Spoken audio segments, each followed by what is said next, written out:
क्या आप जानते हैं? वहीं आदिवासी समाज ने सदियों से जल, जंगल, जमीन को अपनी मां माना है। भारत को आजादी फुकट में नहीं मिली है।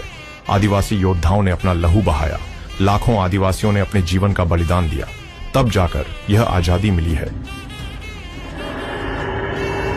आदिवासियों ने आजादी के पहले भी अंग्रेजों के सामने अनेक विद्रोह किए हैं, जिनकी जानकारी आज इतिहास के पन्नों में कहीं खो गई है।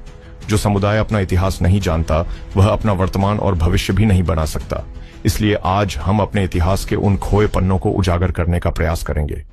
यह दीपावली का वेकेशन है, तो यह कहानी आप अपने परिवार और बच्चों के साथ जरूर साझा करें, ताकि आप अपने आदिवासी समुदाय की महान विरासत, संस्कृति, संघर्ष और ताकत को पहचानें, उसे महसूस करें और अपने अधिकारों के बारे में जानें। मैं आपका दोस्त डॉक्टर भाविन कुमार शांतिलाल वसावा, भरूच से।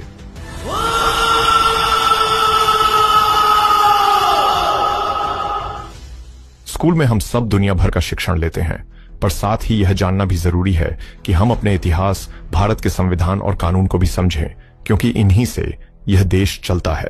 तो चलिए सुनते हैं जल, जंगल और जमीन की वो पुकार, जो हमें हमारे आदिवासी समुदाय के गौरवशाली इतिहास और संवैधानिक अधिकारों से परिचित कराती है।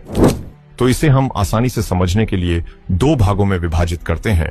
पहला, आजादी से पहले का समय यानी ब्रिटिश काल, और दूसरा, आजादी के बाद का समय यानी स्वतंत्र भारत का काल, जब से भारत में संविधान लागू हुआ।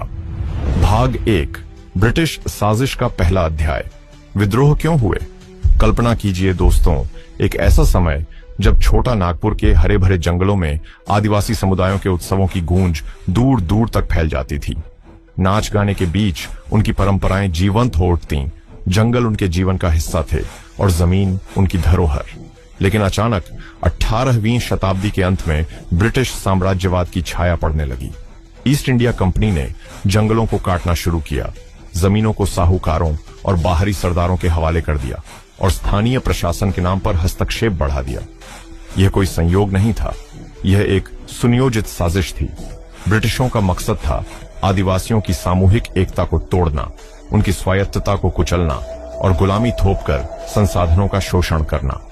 अन्याय की यह आग इतनी भयंकर थी कि सम्मान को अपमान में बदल दिया गया, बेगार कराई गई, लगान बढ़ाया गया और प्रकृति से उनका गहरा जुड़ाव छीन लिया गया।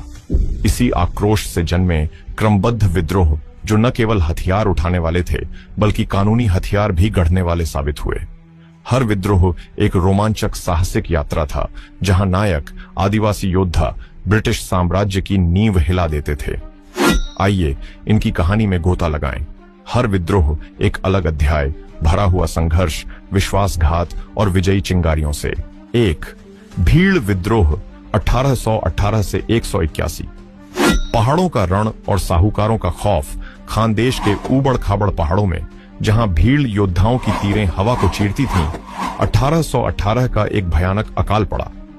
ब्रिटिश साजिश ने जंगलों पर कंट्रोल थोप दिया, प्रकृति से उनका अलगाव हो गया। साहूकारों ने कर्ज के जाल बुन दिए और बाहरी शोषण ने उनकी आत्मा को जख्मी कर दिया।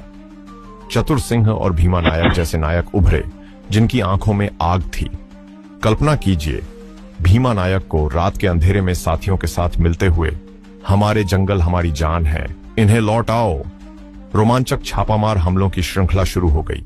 खजाने लूटे गए, ब्रिटिश काफिले धूल चाटने लगे। 1825 और 1831 में विद्रोह ने नई जान फूंकी, जहां भीड़ योद्धा पहाड़ों की चोटियों से तीर बरसाते, ब्रिटिश सैनिकों को चकमा देते। काजी सिंह के नेतृत्व में 1858 तक यह आग सुलगती रही। अफीम के कारवां लूटे गए और ब्रिटिशों के खून से पहाड़ लाल हो गए। हजारों भीड़ ने हथियार उठाए, लेकिन ब्रिटिशों की तोपों ने गांव जला दिए। फिर भी योद्धाओं की वीरता ने साहूकारों को कांपने पर मजबूर कर दिया। विद्रोह दबा, लेकिन परिणाम डराने वाले थे। मनीलैंडर्स रेगुलेशन आया, जिसने साहूकारों पर लगाम कसी। परंपराएं बचीं, जंगल फिर से भीलों के गीत गाने लगे, लेकिन साजिश की जड़ें गहरी थीं। 2, खासी विद्रोह 1829 से 1833।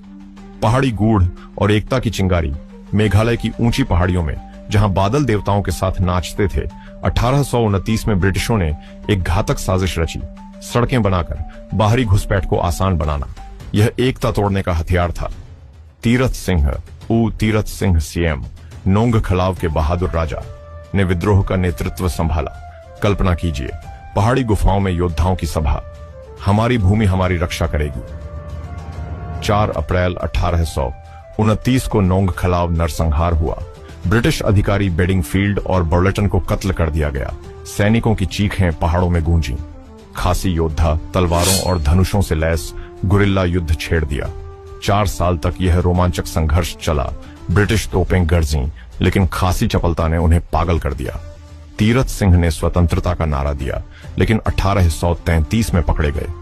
विद्रोह दबा, लेकिन ब्रिटिश डर गए। 1919 का गवर्नमेंट ऑफ इंडिया एक्ट आया, जिसने पिछड़े क्षेत्रों को अलग रखा। उत्सव सुरक्षित हुए।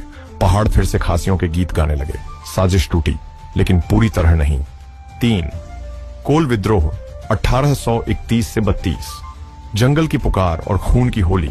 छोटा नागपुर के घने जंगलों में, जहां हवा में आदिवासियों की धुनें गूंजती थीं, अचानक एक तूफान उठा। 1831 की ठंडी शाम को कोल जनजाति के बहादुर योद्धा बुद्धू भगत ने अपने साथियों जोआ भगत, झिंडरई मांकी और मदार महतो के साथ ब्रिटिश साजिश के खिलाफ विद्रोह का बिगुल फूंक दिया। ब्रिटिशों ने उनकी पवित्र जमीनों को सरदारों से छीनकर बाहरी साहूकारों को सौंप दिया था। प्रशासनिक हस्तक्षेप ने उनकी स्वतंत्रता को बेड़ियों में जकड़ लिया। कल्पना कीजिए, बुद्धू भगत को सपने में देवता की आवाज सुनाई देती है, उठो, अपनी धरती को बचाओ।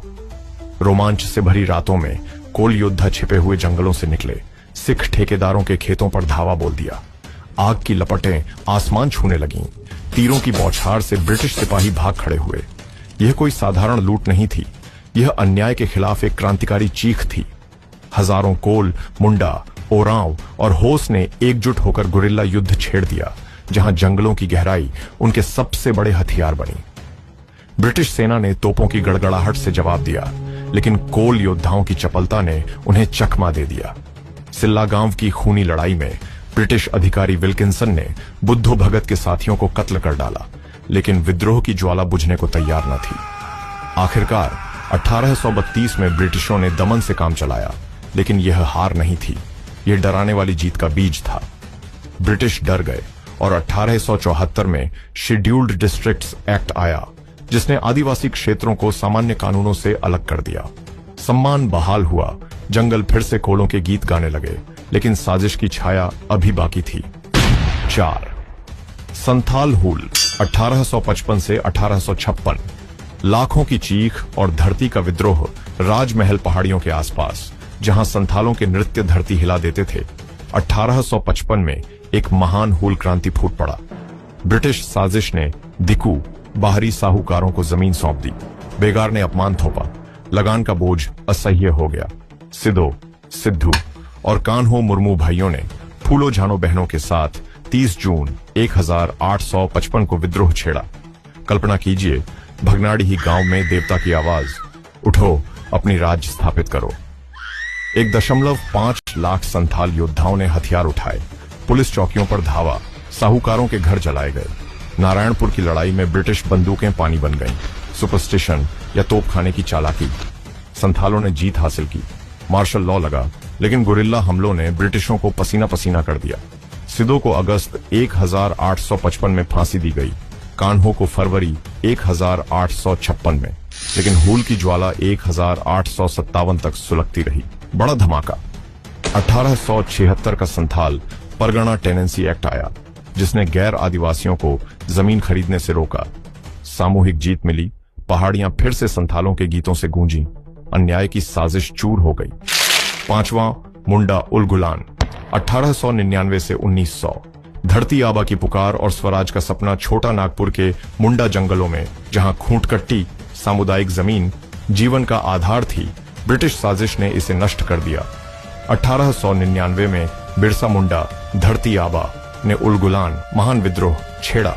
कल्पना कीजिए, बिरसा को जेल से लौटकर, जंगल हमारा, राज हमारा।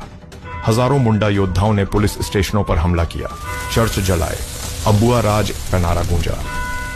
गुरिल्ला युद्ध में ब्रिटिश तोपें गरजीं, लेकिन बिरसा की चपलता ने चमत्कार दिखाया। 3 मार्च 1900 को पकड़े गए। 9 जून को जेल में प्राण त्यागे, लेकिन उलगुलान की आग बुझी नहीं। महान जीत। 1908 का छोटा नागपुर टेनेंसी एक्ट CNT आया। जमीन हस्तांतरण रोका गया। एकता की मिसाल बनी, जंगल फिर मुंडाओं के हो गए, साजिश का अंतिम वार विफल। छठा टाना भगत आंदोलन 1914 से 20। अहिंसक ज्वाला और प्रकृति का संदेश। छोटा नागपुर के ओरांव समुदाय में जहां लगान वृद्धि ने जीवन को कुचल दिया था, 1914 में एक अहिंसक क्रांति जगी। जतरा भगत ने देव धर्मेश की प्रेरणा से टाना भगत आंदोलन शुरू किया। शोषण के खिलाफ, बुराइयों, शराब, पशु बलि को त्यागने का संदेश। कल्पना कीजिए, जतरा को सपने में स्वर्गीय आवाज, अहिंसा से लड़ो, प्रकृति से जुड़ो। 1919 तक आंदोलन फैला। ब्रिटिश जेलों ने जतरा को कैद किया, लेकिन अहिंसक विरोध ने उन्हें हिला दिया। जतरा की मृत्यु के बाद भी सिबू और माया ओरांव ने बाग हिलाए। ये कोई खूनी विद्रोह नहीं, बल्कि आत्मा की जंग थी, जंगल बचाने की। 1935 का गवर्नमेंट ऑफ इंडिया एक्ट आया, अपवर्जित क्षेत्र बने, प्रकृति से जुड़ाव बचा, उत्सव लौट आए, साजिश की चेनें अहिंसा से टूट गईं। 7 रंपा विद्रोह 1922 से 24। जंगल का शेर और गुरिल्ला का तांडव। गोदावरी एजेंसी के घने जंगलों में जहां वन कानूनों ने आदिवासियों को वंचित कर दिया, 1922 में अल्लूरी सीताराम राजू ने विद्रोह फूंक दिया। बेगार और जंगल से वंचन ने आग लगाई। कल्पना कीजिए, अल्लूरी को सन्यासी बनकर मेरा जंगल मेरा राज। 22 से 24 अगस्त 1922 को पुलिस स्टेशनों पर धावा, 300 ब्रिटिश मारे गए। गुरिल्ला युद्ध में राजू के 500 योद्धा जंगलों की आड़ में छिपे ब्रिटिशों को चकमा देते। 7 मई 1924 को धोखा देकर मार डाला गया, लेकिन विद्रोह ने डर फैलाया। 1917 का agency areas land transfer act मजबूत हुआ, जमीन सुरक्षित, उत्सव लौटे, जंगल फिर गूंजे। साहस की अमर गाथा। हर विद्रोह को दबाया गया, लेकिन इनसे कानून जन्मे। ब्रिटिश डर गए, शांति के नाम पर सुरक्षा दी, लेकिन साजिश जारी रही, विकास से अलग रखा। ये कहानियां सिखाती हैं, अन्याय के खिलाफ एकता ही असली हथियार है। क्या आपकी कहानी में अगला अध्याय क्या होगा?